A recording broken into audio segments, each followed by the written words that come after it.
विरंजन से पूछा, क्यों बेटी, यह तुम्हारी लिखी है?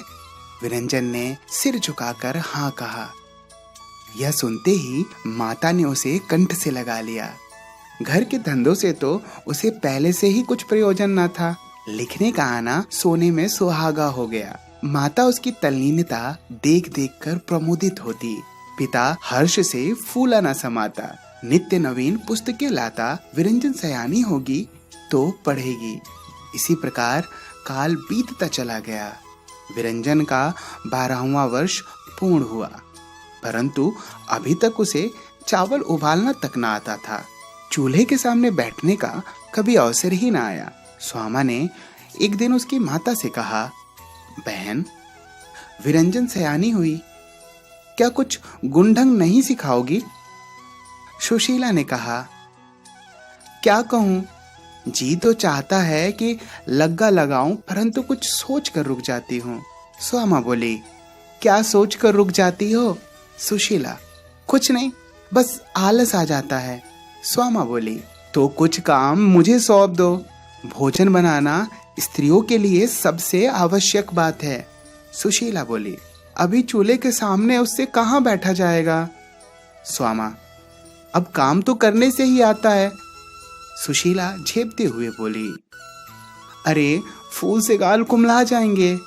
स्वामा हंसते हुए बोले, अरे बिना फूल मुरझाए कहीं फल लगते हैं। दूसरे दिन से विरंजन भोजन बनाने लगी। पहले 10-5 दिन उसे चूल्हे के सामने बैठने में बड़ा कष्ट हुआ। कभी आग ना जलती तो कभी फूकने लगती तो नेत्रों से जल बहते। वे भूटी की भांति लाल हो जाती और चिंगारियों से कई रेशमी साड़ियां सत्यानाश हो गईं। हाथों में छाले पड़ गए, परंतु क्रमशः सारे क्लेश दूर हो गए। स्वामा ऐसी सुशील स्त्री थी कि कभी रुष्ट ना होती। प्रतिदिन उसे पुचकार कर काम में लगाए रहती। अभी विरंजन को भोजन बनाते 2 मास से अधिक ना हुए होंगे कि एक दिन उसने प्रताप से कहा, लल्लू, मुझे भोजन बनाना आ गया। प्रताप बोला, सच? विरंजन बोली, कल चाची ने मेरा बनाया हुआ भोजन किया था, बहुत प्रसन्न हुई। प्रताप बोला, तो भाई एक दिन मुझे भी न्योता दो। विरंजन ने प्रसन्न होकर कहा, अच्छा कल। दूसरे दिन 9 बजे विरंजन ने प्रताप को भोजन करने के लिए बुलाया। उसने जाकर देखा तो चौका लगा हुआ था। नवीन मिट्टी की मीठी मीठी सुगंध आ रही थी। आसन स्वच्छता से बिछा हुआ था। एक थाली में चावल और चपातियां थी। दाल और तरकारियां अलग अलग कटोरियों में रखी हुई थी। लोटा और गिलास पानी से भरे हुए रखे थे। यह स्वच्छता और ढंग देखकर प्रताप सीधा मुंशी संजीवन लाल के पास गया और उन्हें लाकर चौके के सामने खड़ा कर दिया। मुंशी जी खुशी से उछल पड़े।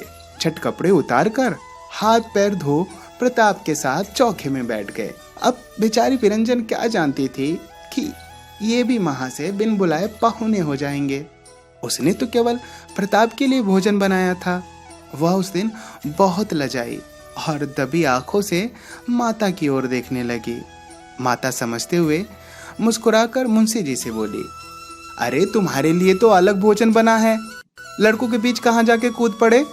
फिर वृजरानी ने लजाते हुए 2 थालियों में थोड़ा थोड़ा भोजन परोसा। मुंशी जी ने कहा, विरंजन ने तो चपातियां बहुत अच्छी बनाई है, नर्म है, श्वेत है और मीठी भी।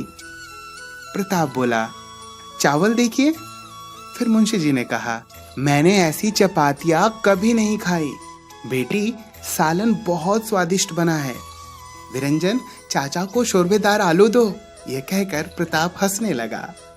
विरंजन ने लजाकर सिर नीचे कर लिया। फिर सुशीला पति से बोली, अब उठोगे भी? सारी रसोई चट कर गए।